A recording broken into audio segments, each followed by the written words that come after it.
Hi, everybody. Welcome to lecture number 1 of RBMA Basecamp. My name is Chal Ravens. I've been working with RBMA for a little while. I've got a show on Rebel Radio called Top Flight. And today, we have a guest who has been called the High Priestess of Cybernetic Conscious Music, which I think I like. She initially gained recognition some years ago now, but had a kind of a personal transformation maybe 6 years ago into her current style. She's released several EPs and albums on the UK label Houndstooth and on her own label, Danse Noire. She's just about to release a new EP and has you're in the middle of touring Europe. Yeah? Yeah, I'm basically always touring. Always touring. We're going to hear a little bit about her, I think, quite unique approach to making music. Her name is Aïsha Devi. Please welcome her. Thank you. Thank you for having me. There's quite a lot to get through, but you wanted to do a bit of an introduction yourself to talk about the concept of frequencies, yeah? Yeah, exactly. Go for it. Talk to us about frequencies first. Yeah, I think because my approach to music is very much connected to that idea that I think electronic music is the last contemporary medium that access to ritualistic music. And I think that electronic music is the platform for gathering collective consciousness and actually induce that kind of collective trance when we go into the forest and we rave together and we get that kind of elevating feeling and as a kind of a communion and elevation together. So for me, I started to get aware about that when I started meditating, and I learned a lot about meditation. Through meditation, I learned a lot about what is actually music. What is sound? Are we talking about the invisible order? Because music is intangible. You cannot catch music. It's in the air. It's the frequency in the air. It's through radio.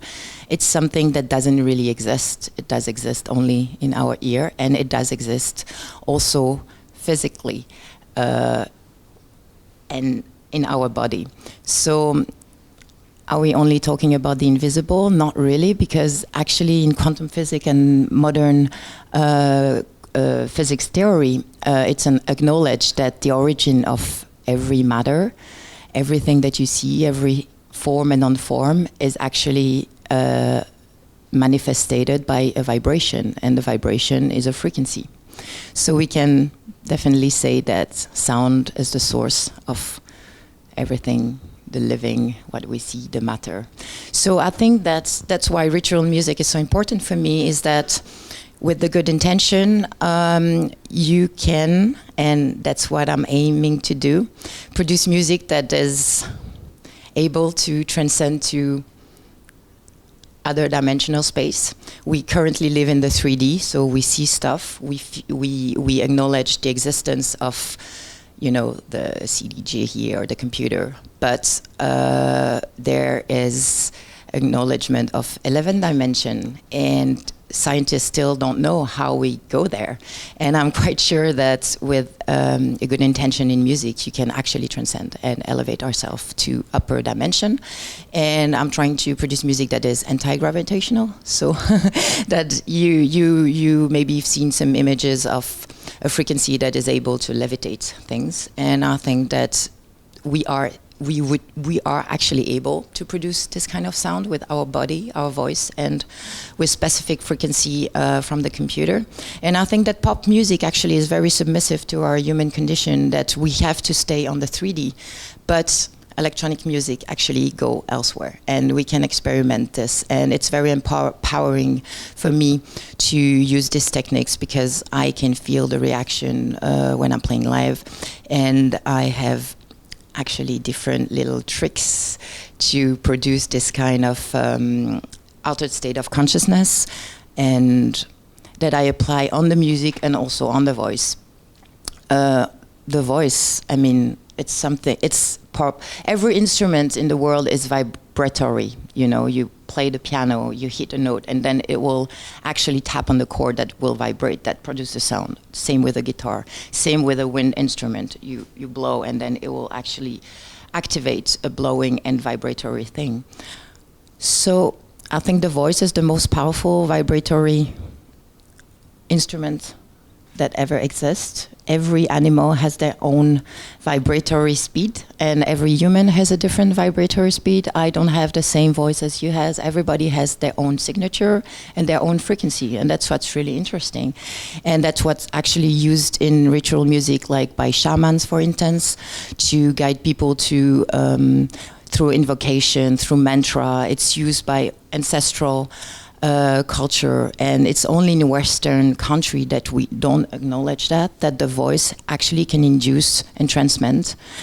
And healing, it has healing factors, and I'm trying to use the voice a bit like a shaman is a kind of a guidance through a trip that you could have with music. I'm producing also music to put you in a certain state with your brain, and my voice will actually act as a kind of a shamanic guide, as if you take ayahuasca and you need a little bit of light, like, to guide you through the trip. So I use different methods. I use binaural beats in the music, which consist a little bit, I don't know if you know what binaural beats are. Like, basically you have two different frequencies on the left, on the right, and your brain will have to do work to integrate, because it's not natural to have two different sources of frequency. So it will make your work actually reorganize all your synapses, and it will produce a kind of modified state of consciousness. So I use that in the music, but I also use that in the voice. And it's very interesting because on the production, you can record your voice, put a certain tone of your voice on the left and a certain tone of your voice on the right, and then the untune of both of the voice will provoke that kind of the magic, actually, where your brain will not understand this voice as a human voice, but a kind of a supernatural human voice. So this is one of my tricks. So if you want to use it, be free to experiment, because it's very powerful. I also use a lot, this is actually maybe very prominent in my live set, the exaggerating use of reverb and delay.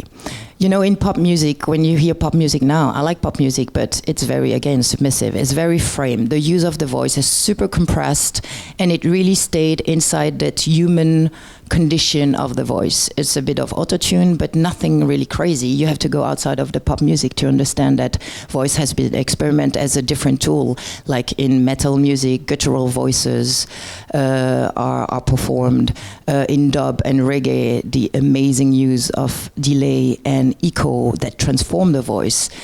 And that actually, that's why reggae or dub music put your mind and your body in another reality, because I think that reverb represent space and delay represent time, and the three dimensions still have that time and space. And if you expand the reverb and the delay, you can actually transcend these dimensional realms.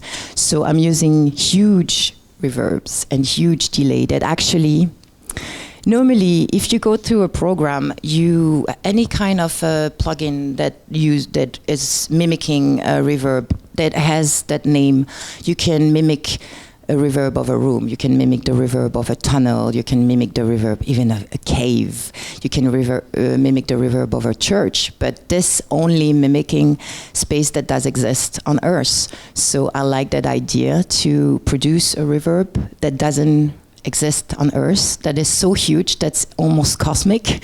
And so it's actually, your brain will integrate the space as a non-earthy reality, and it will put your brain into, again, a non-human condition. It will expand the space in your brain, actually, and put you in a trance.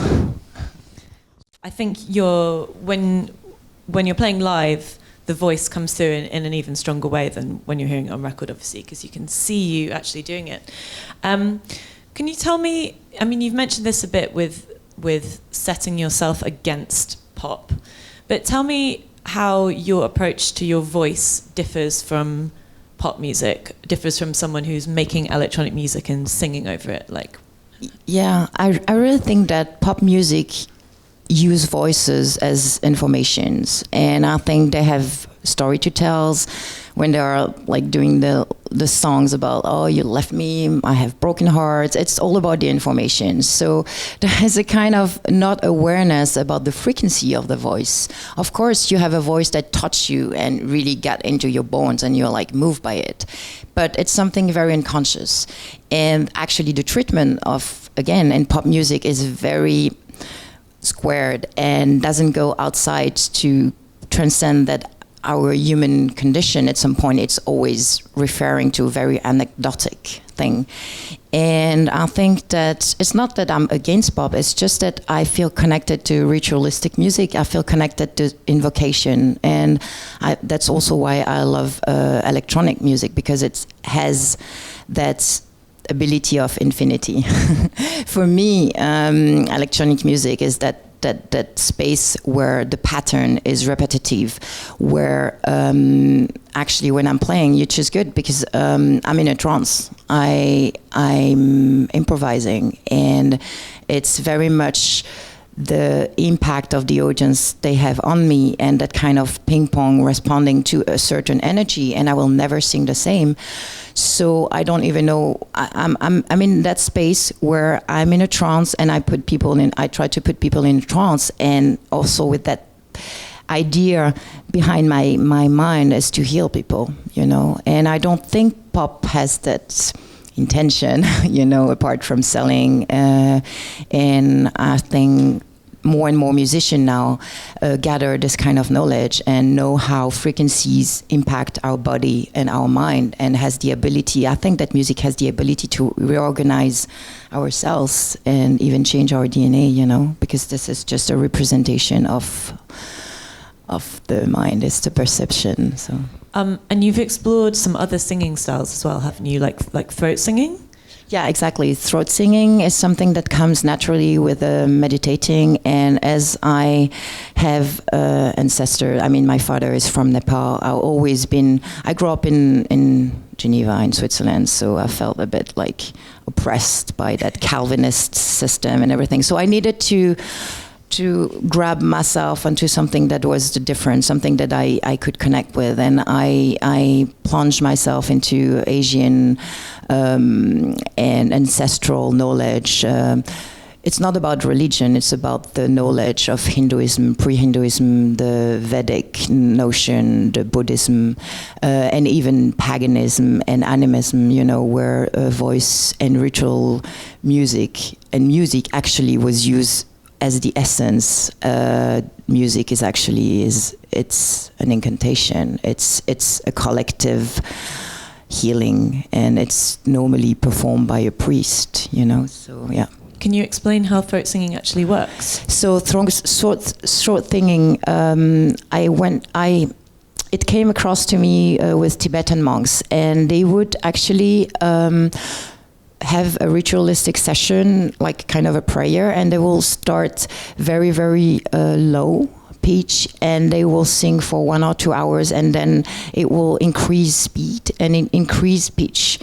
And it's very natural because every frequency has a connection with your body. So when you are in a club and the subs are really banging, and I love that actually when I play live, it's one of my most important priority, that the subs are physical. The subs are not a tone, the subs is actually a massage, and I like that massaging subs, you know. And they would start very, very low with a sub that's kind of the weighting of the body. And the highest they go in frequency, and the highest you feel it in your body. And then they will finish with a kind of enlightenment with the highest frequency here. So throat singing, and maybe all the Kargira singing, the Kume, Tuvan singing, Mongol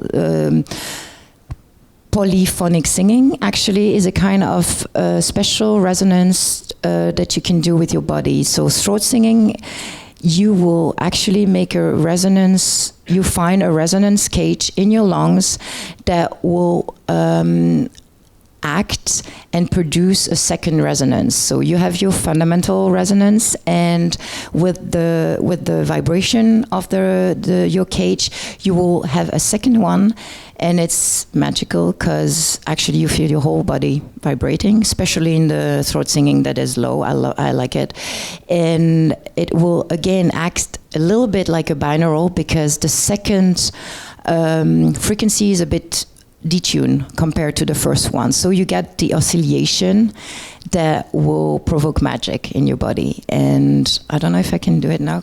I will try. It's really like something like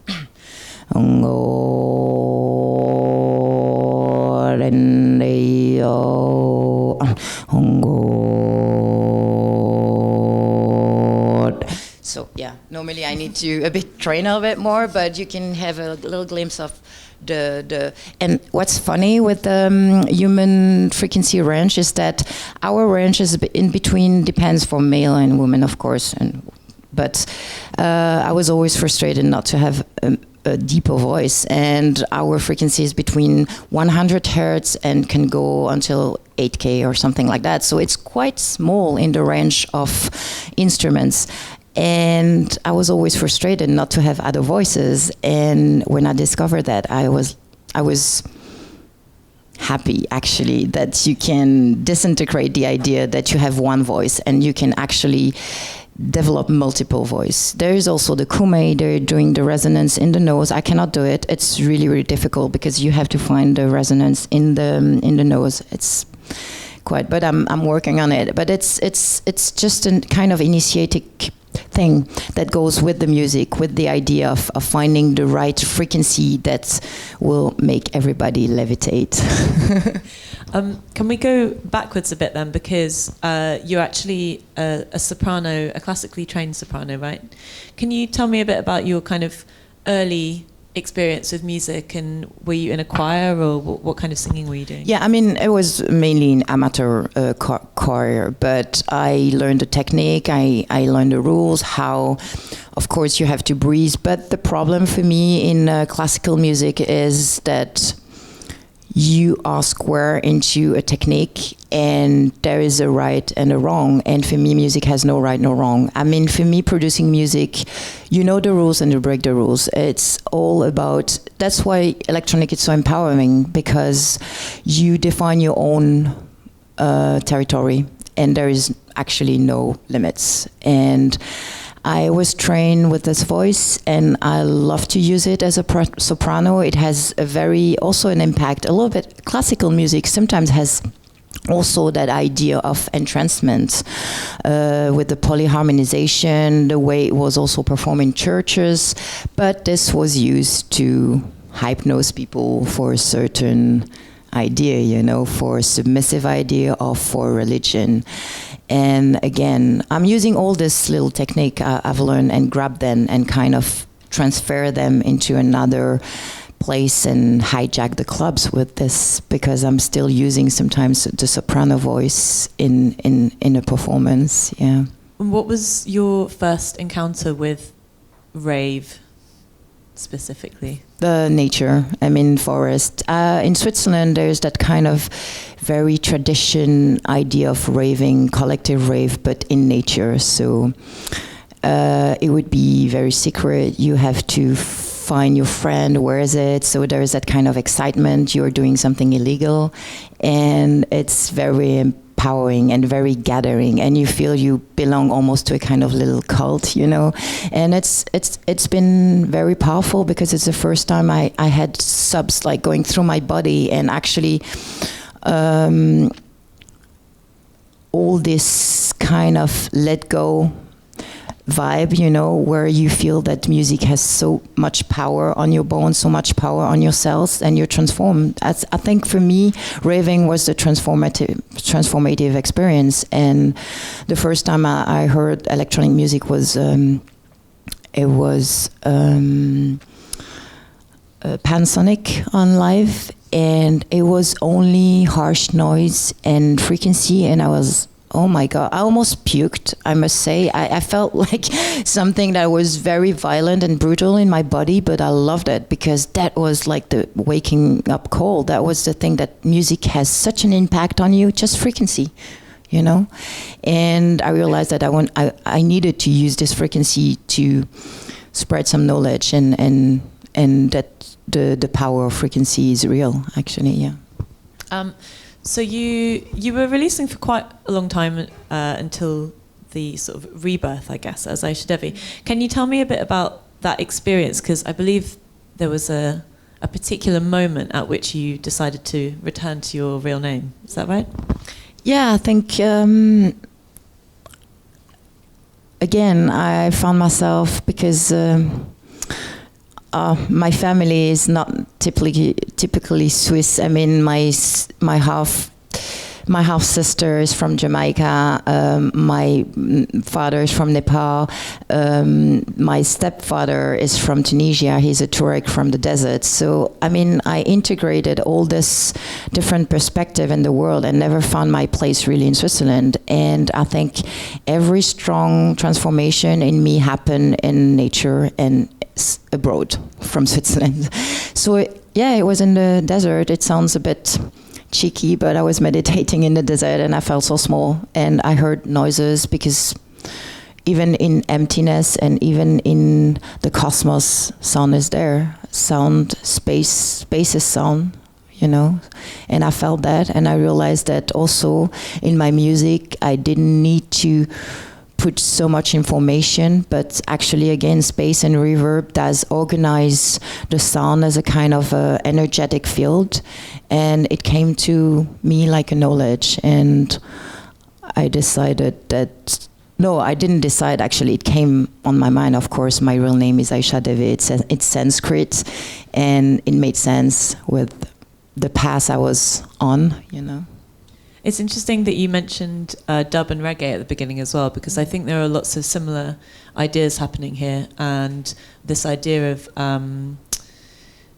perhaps there being information that isn't immediately given. Are you like a fan of dub and reggae, or? I love all kind of music, but I love this kind of music that puts you in an altered state of consciousness, and I must say that dub and reggae really has this impact on my brain that I realize if you smoke a joint or you don't smoke a joint, whatever. But it's a science, and it has this impact on my synapse, and I go away. I'm not belonging to this particular word, and it's exactly like I have a track called I'm Not Always Where My Body Is, and this is exactly the feeling I'm talking with dub, you know, like. And it's important. It was important for dub as well, because so much of dub and reggae is about a kind of imagining a return to Africa and also a kind of connection with ancestors. Yeah, you know, that's exactly. So and the way actually griots, you know, for me, hip hop. Hip hop is also one of the only genre, if we can still talk about genre. Hip hop is one of the only genre in pop music that has that kind of entrancing quality, because it's, you know, the storytelling, of course there's the information, but the debit of the voice, the frequency, the tone of the voice of the rap actually is a kind of a mantra, is a kind of the griot, you know, in Africa, telling stories and healing people. And it has very much that ability, again, to hypnose you, you know. So, are there any particular rappers who you like? I used to listen to tons of old school rap, but I kind of like the mumble rap now, because it does illustrate exactly that idea, that words. But it's the same with, you know, if you listen to mantra, or you do mantra, and you do your mantra, claim, and then at some point, the word doesn't even mean something. It's the frequency that lasts. And mumble rap is actually, for me, it has that transformation in your body, is that the word's not even important. It's the resonance and the consonants and the tone of the voice. And it's interesting also to see that it's different from a language to another. Like when I speak French, my voice is lower than when I speak English, for instance, and every language has their own entrancement ability, but actually it was a bit studying that that's why mantras are in Sanskrit are very effective, because I'm learning a bit of Hindi, and in Hindi the voice is very guttural, so you will really use meranam, and you can hear a little bit of the glimpse of almost polyphony, when you speak Sanskrit, and this happens in your body and of course in your throat, and then it's relayed in your whole body, and then you vibrate. So probably Hindi makes you vibrate a little bit more. Can you tell me what the words are? The words are the words are magic ritualistic words. It's the frequency. It's a mix between Sanskrit and the best way to put your throat and mouth that will give the frequency to entrance. So you're not writing lyrics? I do. Okay. I do. There is a specific thematic normally I like to talk about, and then it's a free field. Normally when I record, it's like a meditation or ritualistic session. I record for voice, for a track, I record maybe 1 or 2 hours, like in one flow. And I get in a trance, and what you can actually hear on the recording is 1% of it, because I like that idea that I'm totally out of space.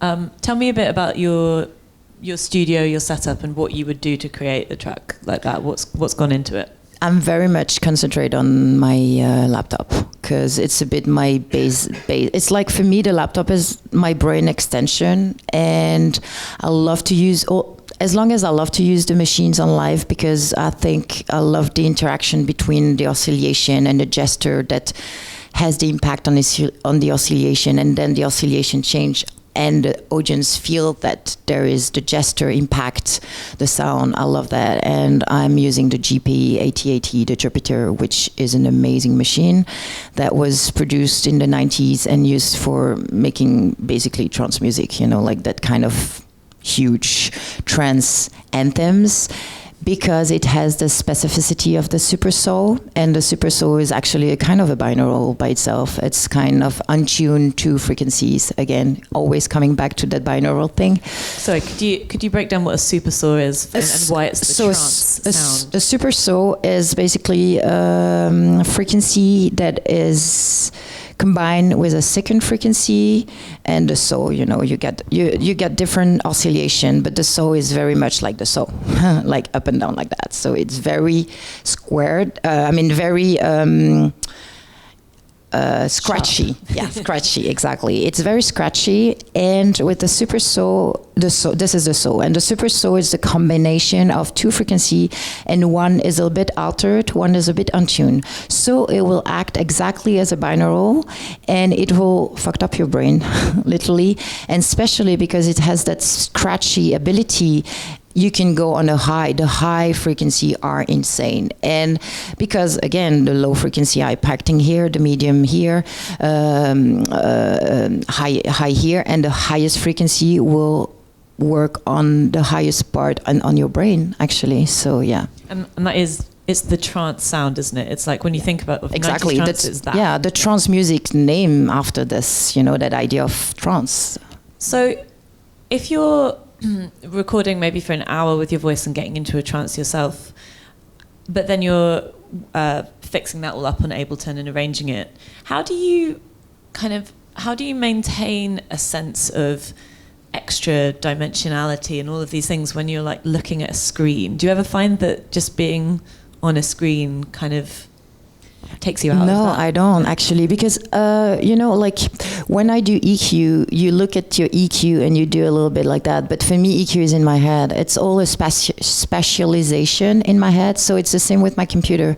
All of my computer is actually there in my head. It's in my brain. This is just a transposition of it. So I'm not stuck in a screen. I'm still in my brain. But that must be a skill that you've acquired through years and years of use. Maybe it's the practice, or maybe it's just depending on individualities. I don't know. I cannot talk for other people, but it's just that for me it's my best medium, and I have the feeling there's nothing interfering between me and my ideas and me or my impulsion. So yeah. And sorry, so what were you saying that you use for your live setup that would be? So yeah, for the live setup it's a bit different because I have the Jupiter, the machines, and I use an effects for the voice, which for me is the best. I'm not using it for production, but for live, for me, I've tested all of them, but it's so lush and it's digital, but it still has the warmth, and it keeps the warmth of my voice. And I don't know if I can say names about, or yeah, it's the Space Eventide. I don't know if you know it. It's like a storm box like that you normally use for guitar plugin, but I found it amazing on the voice. It does exactly make what I was telling you before about that idea of building space, a speciality that is out of this world. And actually it's funny because the preset name are a little bit like that. It's called the space-time, but the preset name are Continuum, Mega, I don't remember, but Mega Dimensional or something. So yeah, actually people who produce the machine know that, they know that reverb can actually project your brain into altered state of consciousness. And are you able to recreate the kind of frequency effects that you want live? I imagine that must be quite difficult depending on the stage. With the voice, you mean? Well, with everything, I guess. Yeah, with the voice, definitely. Because again, it's finding the frequency that will elevate is all about trance. If you are in a trance, you will eventually go there. But with the music, definitely with the Jupiter. And I mean, like all of my production for the live, I like to use all of the spectrum. So I like to stimulate, of course, the bass with the bass, but basically I do a wall of sound. And of course, when I'm sending super high frequency, they are super harsh. If you don't hear the lower spectrum, it will feel unbalanced. It will feel super uncomfortable. But as I'm sending all the frequency range, it's really balanced. And I really take care of not staying in a little range, but actually cover the whole range, which is not only audible for human, actually, because supersonic, there are frequency above certain K that you don't hear, and also sub, you don't hear it, you feel it. So I like that idea to expand, and I'm quite sure that the more you stimulate this sound with our ear, the more you will be trained to hear them at some point, because animals can. Why can't we? Right. There's something for the animals if they want to come to your show. They'll get a different experience. Yeah, definitely. So can we go back to meditation? Because there's been quite a lot of, meditation has been kind of absorbed into a mainstream narrative more recently as this kind of mindfulness thing that, like, the workspace has mindfulness and so on. Can you tell me a bit about your experiences and how you think meditation can affect creativity, I guess? For me, meditation brought me to gather knowledge and brought me some knowledge, because at some point when you meditate, you forget your body and you understand a little bit the frequency. You understand that this is just a representation, and you have the sense and the perception of other manifestation. But it depends on the people again. But I learned the breathing. It helped me a lot to sing, actually. And what I've learned with soprano singing was very oppressive at some point, but learning to sing when you're meditating is all about the breathing, and you follow your natural air, I would say. So it helped me to breathe, it helped me to sing, but it also helped me to understand, again, space. Again, that breathing and space is not empty. And it's like a bit like a poster in graphic design, like the space. In a poster, there's not only information, there's space, and actually the space will organize the thing, So space is as important as the tone. I understood that with meditation. You trained as a graphic designer, right? Yeah. Do you feel like you still see things in a sort of visual way sometimes? Oh, definitely. As an observer on the world, definitely. a traduction about fact and anecdote into something that is intangible sometimes, idea, concepts. Yeah, definitely, I kept that. I don't know which one it is, but I have read that there's, obviously you have a belief that meditation, that frequency can actually affect you on a cellular level. Somewhere I've read that there's a track of yours that makes you younger. Tell me more. Yeah, I mean, again, like when I produce music, I have intention behind the music. So it's like, for me, a good movie is a movie that have different layer of comprehension. You can enjoy it like only in an entertainment level, or there is other more subliminal thing in the movies. So I like to produce music like that. Music that is enjoyable to hear or not, on purpose, you know. But yeah, I put frequencies and information in there that actually have an impact on your cells. And you're going to have to explain it a little bit more, because come on. So yeah, there's it's very specific on a certain frequency. You can see that in, I don't know if you know what thematic is. I don't know if you know. It's very it's a little system you can build by yourself. You can put some sand on a kind of a plastic that you tense.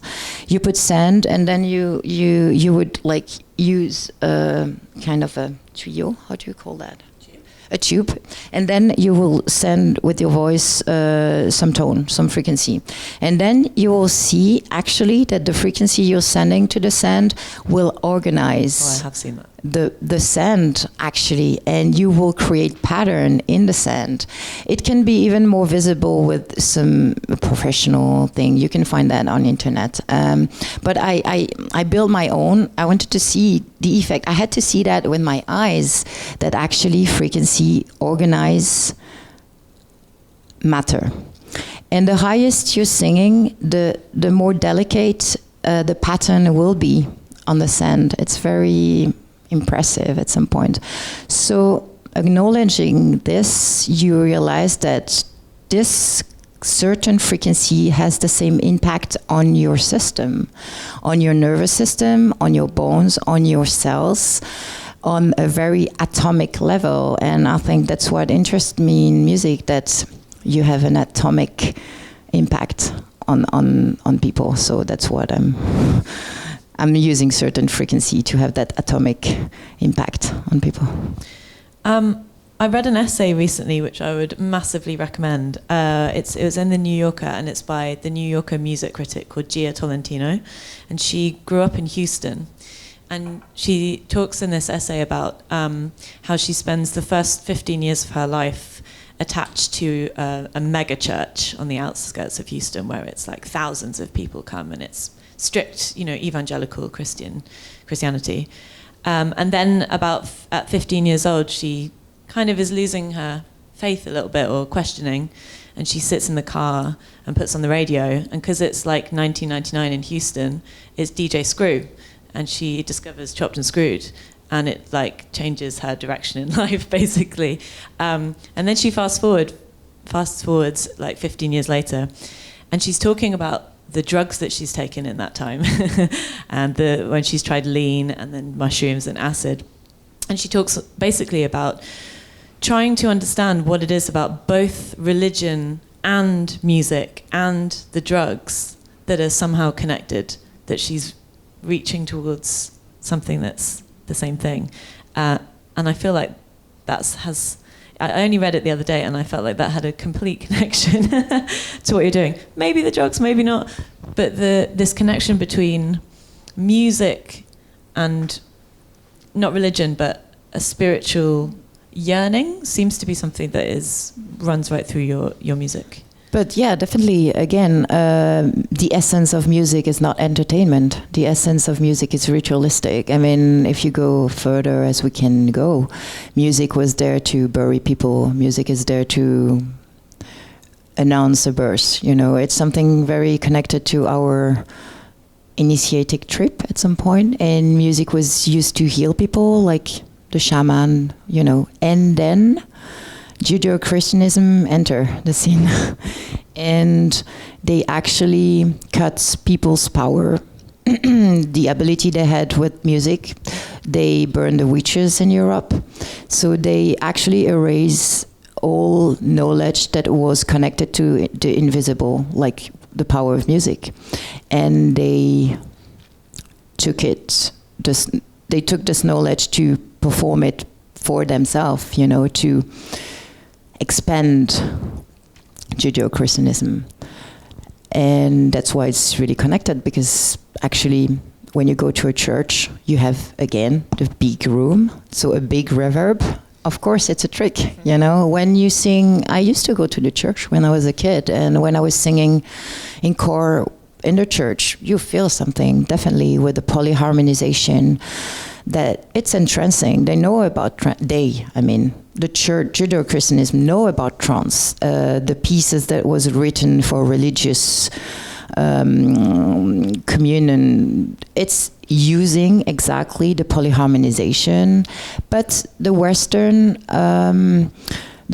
world has a problem to only, and especially also in pop music, only using the diatonic scale, which is only the fifths, the sevenths. It's always a kind of close harmonization, pa pa pa pa pa pa pa, you know.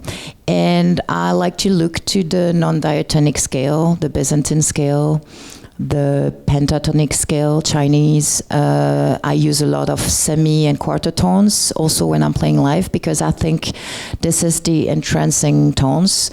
And this is something that we're not aware in the Western society, how music, again, like drug, because drug is not only a chemical, drug has an effect on our brain connection, but music does too. So I think you can induce altered state of consciousness, almost a druggy state with music, you know. So of course, right, all three of those things produce altered states of consciousness to an extent. What's it like to have all of that in mind and be working towards those ideas, but still have to operate in a system, in this system, and to still have to obviously earn a living and play gigs and sell records, hopefully? And do you feel conflicted about having to kind of promote yourself or be part of the wider? I don't really promote myself. I'm very bad at this. I don't feel conflicted, because when I play live, it's the gathering I'm waiting for. And I like that idea of hijacking the clubs, you know, because I get a chance to play on the best sound system in the world. I mean, you get this huge function, one thing, huge subs, and it's there. And I'm using actually that huge hi-fi definition sound system to spread the knowledge, you know, because my idea of experimenting, maybe if you come to a live show, is going away with the feeling there's something happen, you know, you like it or you hate it, but there's something happening maybe in your cells or something. Okay, we have time for some questions, if anybody has any questions or would like to think of one. I've got a microphone here if anyone has got anything. Oh, straight away. That's good. Okay, let me turn it on for you. Hold on. I'm going to come over.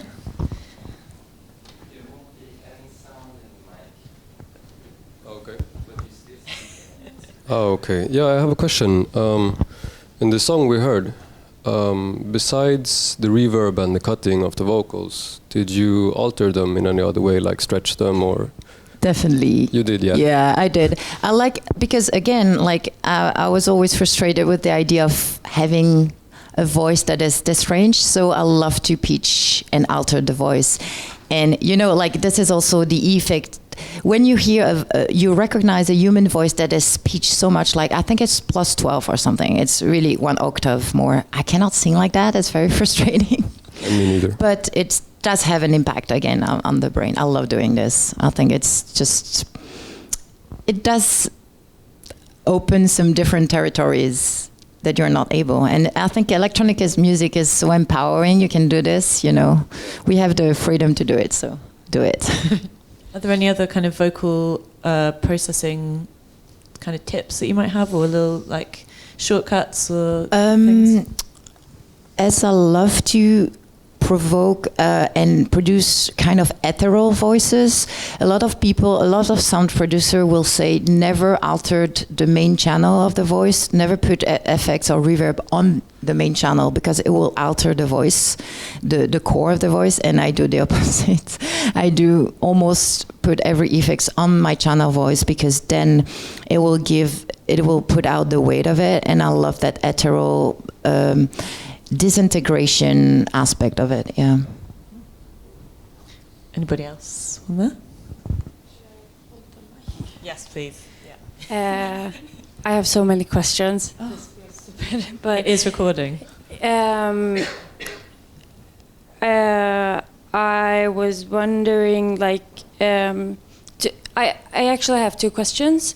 Like, when you play something when you're in a trance, and you have a booking, do you think about the room you're in, and do you alter the music depending on the room and the people in the room? Because I find it, like, I think I do similar music, and I'm very interested in trance music, like the Egyptian czar ritual and everything that's trance. I think is universal, but I find it very hard to perform it in spaces that I feel are not accepting of that kind of meditation stance. And how do you think about that? I think it's our mission to transcend this, and I think we are here now. That's the reason why. And it's interesting because, of course, you're going to be playing in galleries, you're going to be playing in museum, you're going to be playing clubs. There's many different setups, and I played also in many different countries where stereotypes is there for sure, but I think electronic music is the best medium to contradict this and to actually erase all of the stereotypes. But in terms of sound, for sure, I will work with the room a lot. My sound check actually sometimes are 2 hours long, and it's for me, the sound is the priority. I could not have time to prepare myself, but the sound need to be really, really carefully EQ in the room. And that's also why I love to play in clubs, because normally you have an especially good sound system that is balanced for the room. In museums, sometimes a bit more difficult to adapt, but you always, I guess you also do that, you always has to take advantage of the room. For instance, if you have a huge space and the reverb, use the reverb, you know. And of course, it's also a response with the audience. But I think we are here not to please people at some point. We are here with some information that might sabotage at some point the system. So I like the idea of the kind of Trojan horse of electronic music being seen as maybe like just hedonistic, and the rave culture being seen as hedonistic, but you're kind of doing some psyops underneath it. Was there another one? Yeah? Yeah, thank you for, I just want to say thank you for talking about this, and in what I think, it's just so great to hear somebody speak about like music like a magical practice, almost. But my question is about your live setup. Do you use a special like mixer for your voice, or like when you live mix? Because you use this. No, actually, I'm playing on Ableton Live, and I will send separately all the channel. I separate the sub, I separate the kick, I separate all the synthesizer, and I separate the voice. So every signal has a special frequency spectrum, and then the voice, I will send my voice in the mixer, send it an auxiliary to the effect, and then send the effect and the whole mix voice to the console. So it means two stereo output for the music, which I already like EQ myself, and then 2 channel for the voice. So it's 2 distinctive thing. But I like to have control myself on the voice, so I can really have an impact on the reverb and on the effect of the voice. Yeah. Cool. Any more? No. Yeah, you can have your other question. That's fine. Yeah. I was just wondering, how long do you allow like one sequence of a song to play? Because you talked about like Tibetan monks doing the same tone for over 2 hours, and that have you like analyzed how long it take for people to get in trance, or if it's more individual or collective? It's a very interesting question, because I thought about that yesterday. Actually, you know, like you have the pop format. The pop format is 3 minutes something. They have to put a lot of information in that 3 minutes. But I used to make longer tracks exactly for that purpose, because it's like ambient music. You see that ambient music doesn't follow the pop format and extend. And of course, the trance can happen in a longer duration, and your brain needs to be stimulated. But I'm trying now to be a bit more concise and to put all the magical possible in a synthetic way. And I think we normally would need more like 6 minutes something, but with a lot of tricks and a lot of the intention has to be concentrate on that idea of entrancing people, then it could be a bit shorter in a track that is recorded for a record or something. But during like, for sure, the live, I'm building the live in an intention of elevation. So the frequency starts with a slow, with it's more slow motion, and you have the subs, and of course this is the structure of the live is different, and we have the duration. I'm playing 1 hour normally, which is a good, I think it's a good duration, so then you don't have the fatigue, because it's can be quite brutal sometimes. You need to purge a little bit, you know, and yeah. 6 minutes is actually quite convenient. I think that's easy.